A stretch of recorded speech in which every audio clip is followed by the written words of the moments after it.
Last week on the Lazy Universe and Lazy Cinema Disney Frozen Review. You began with two sisters, one born with magical powers, one born powerless. Their love of snowmen, infinite. I don't know, do I? Glass! Oh, Mama, Papa, help! Slip! Door! Blow! Snow! Snow! Oh, run! Magic pulses through my snowflakes. I live. Ice pellets for one! Ice pellets for one! Get out, Anna! Oh, and then Elsa woke up the magical spirits and we were forced out of our kingdom. Now our only hope is to find the truth about the past, but we don't have a clue how to do that except Elsa's hearing voices, so we got that going for us. Any questions? No, Olaf, no questions necessary. I think we're all caught up to speed. I'm reviewing the long-awaited sequel to Frozen 2, released in 2020. Not a great year for movies to come out, but let's see what Disney accomplished with the sequel to one of my favorite films I've seen from Disney of this year. So let's get Frozen. Frozen 2 begins in a flashback scene where we see young Anna and Elsa and their parents, who are surprisingly not dead, as their father decides to tell them a bedtime story that's not exactly a good bedtime story. He tells them a bedtime story revolving around four pillars: the pillars of fire, water, earth, and air. Gee, no heart. My tea must be pissed. Anywho, there was a tribe that lived in the forest that lived alongside these mystic spirits. But as you would expect, evil happens within the forest, and you would not believe who was the actual villain here this time around. But everything in the forest suddenly turns to hell as soldiers are fighting each other, rampages are happening, and of course their father is surrounded by the fire spirit, and all the other spirits begin attacking one by one. But their mother, that will be important much later on, sings them a story about a mystical river called Atoya, whatever, Atawa. We'll go with Atawa, and sings to them about the magical river that always remembers everything that happened. Fast forward to 6 years later, and Elsa is queen of Arendelle, and of course she hears a familiar voice singing to her, but she doesn't know what quite it is. We also see Anna and Olaf are basically enjoying themselves as the season and wondering about the season's changes, Olaf particularly. And in the song montage, we learn that Kristoff wants to propose to Anna. Aw, isn't that sweet? But the guy doesn't know how to. Poor guy, he just has the first marriage jitters. But after the song, everybody plays charades. People play charades back during the early days. There's something here that I'm not quite catching, apparently. But Anna soon realizes that there's something wrong with Elsa, something that she's not quite telling them. The fact is that she can hear a voice singing to her, but she doesn't know who the voice is. So Anna and Elsa decide, screw it, let's go on another adventure.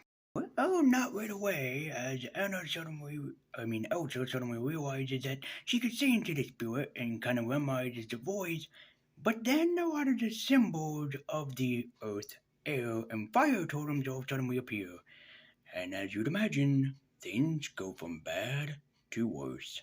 Because, yup, very similar to the past, the spirits of old start attacking everybody, and it goes all out and really attacking people, making sure they don't get no air, that the fire goes out, and that there is no water passing through. Well, they're in for some hell. But before the magical adventure, Anna and Elsa go to visit Pappy. Pappy tells them about what happened to the days of old, and maybe that they can figure out the mystery behind the dam that was built. So he sends them on their journey. As they journey into the forest from beyond. But not only do they find the forest and the spirits, but they find something way a lot more than they could imagine. They not only find a statue of their mother and father and find out that their mother actually was basically a wind sprite or a wind spirit. So this explains where Elsa's magic came from. But they also end up finding people. Yup, the Arendelle soldiers and the people of the woods actually are still alive after all these years, surprisingly, and they still hate each other for no explained reason. Jesus Christ, get a life, guys. But as to be expected, yep, they're attacked by the fire spirit next. Oh, that little scamp. Oh, you'll see what I mean later. But anyways, everybody's under attack, and Anna, Elsa, and Kristoff and Sven all help out. Which leads us to the fire spirit. A little tiny gecko, almost like Pastel from Tangled. But look at the little guy. He's so cute. So later on, Honeymelon, yes, that's her name, ends up telling Elsa that there's not four spirits, but five. But nobody knows what happened to the fifth spirit. So what does this mean? We're gonna find out. As a shock, Anna and Elsa end up finding the boat that their parents were on. Why is the boat here? Very good question. But they end up finding out that the boat is here and find out what really happened to their parents. Turns out their parents were trying to make it back home to them and didn't actually make it out alive and were crushed to death by a tidal wave. Scarred both Anna and Elsa as they look on in fear of their parents being frozen in ice and embedded in ice as they run out, terrified of what happened. But instead of doing this adventure together, Elsa decides, screw it, I'm doing it alone, and sends her sister far, far away while she goes to find out what she can. But Anna ends up coming across probably one of the things that you wouldn't expect in this sweeping earth giants. Almost very similar to the giant from Quest for Camelot. Meanwhile, Elsa tries to traverse across the sea so she can find what she's looking for, but she ends up getting stopped by the water spirit that's in the form of a horse. Until suddenly, somehow, she manages to end up capturing the water spirit. Yeah, just right the hell out of nowhere, she ends up capturing the water spirit and riding upon his back. She rides to Artella, where she finds out that she is in fact the fifth spirit, and that her mother was the one that was calling to her all along. Aw, it's love at first. Aw. But she also finds out what happened and why everybody had turned against each other. It turns out that Anna and Elsa's grandfather was the first one that attacked unprovoked and regretted nothing and thought that the people would have revolted against them sooner. Meanwhile, as she does end up finding the truth that I did talk about earlier, Elsa ends up becoming frozen. But as Elsa's magic fade away, so does Olaf. And in a very heartfelt and touching moment, all Anna and Olaf do is just hug one another as Olaf fades away, snowflake by snowflake. Meanwhile, in song form, there's a lot of songs in Frozen 2. Anna sings about how she's about ready to give up, but she must fight on. She must go in force and find out what happened to her sister and what happened to Olaf. So, in the dumbest way imaginable, she wakes up the Earth Spirits and tells them to come and fight her.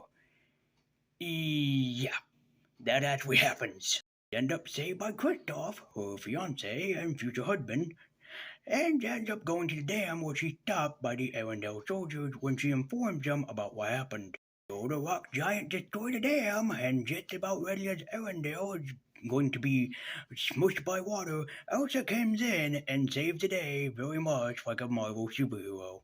And after everything back at the other place is all put at peace and all put at ease, everybody wonders, well, after all these years, can't we live in peace? And the answer is yes. But Anna and Elsa reunite as Anna realizes that Elsa is the fifth spirit and that she needs to protect the forest while she makes Anna the princess of Arendelle. With that, they rebuild Olaf and it's all happy endings all the way around. And I mean that quite sincerely. Anna ends up marrying Kristoff. Yes, that really ends up happening, much to our surprise, and what a happy couple. But Anna ends up becoming the queen of Arendelle and ends up marrying the love of her life, while poor Elsa ends up becoming protector of the woods and protector of magic all in all. So how does Frozen 2 match up to the other one? Well, it's slow to begin with. It's a very slow pace and moving movie, I'll give you that. It takes a while before it gets going. But honestly, it only ends up getting better and better over time. But the one thing that weighs it down is that there's a lot of songs in this one. And I mean that in all sincerity. There's a lot of song moments that just come right the heck out of nowhere, and it's unneeded and unnecessary for the film. But the film is not hindered by that. If you're a fan of the original, I highly recommend checking out Frozen 2. It's lovable, greatly animated, and the original voice cast is back. What more can you say? But it is purely a masterpiece. As always, guys, thank you so much for watching. Be sure to like, comment, and subscribe. Be sure to check out Frozen 2, and I'll see you guys next time on the next Lazy Cinema. That's all for now, guys.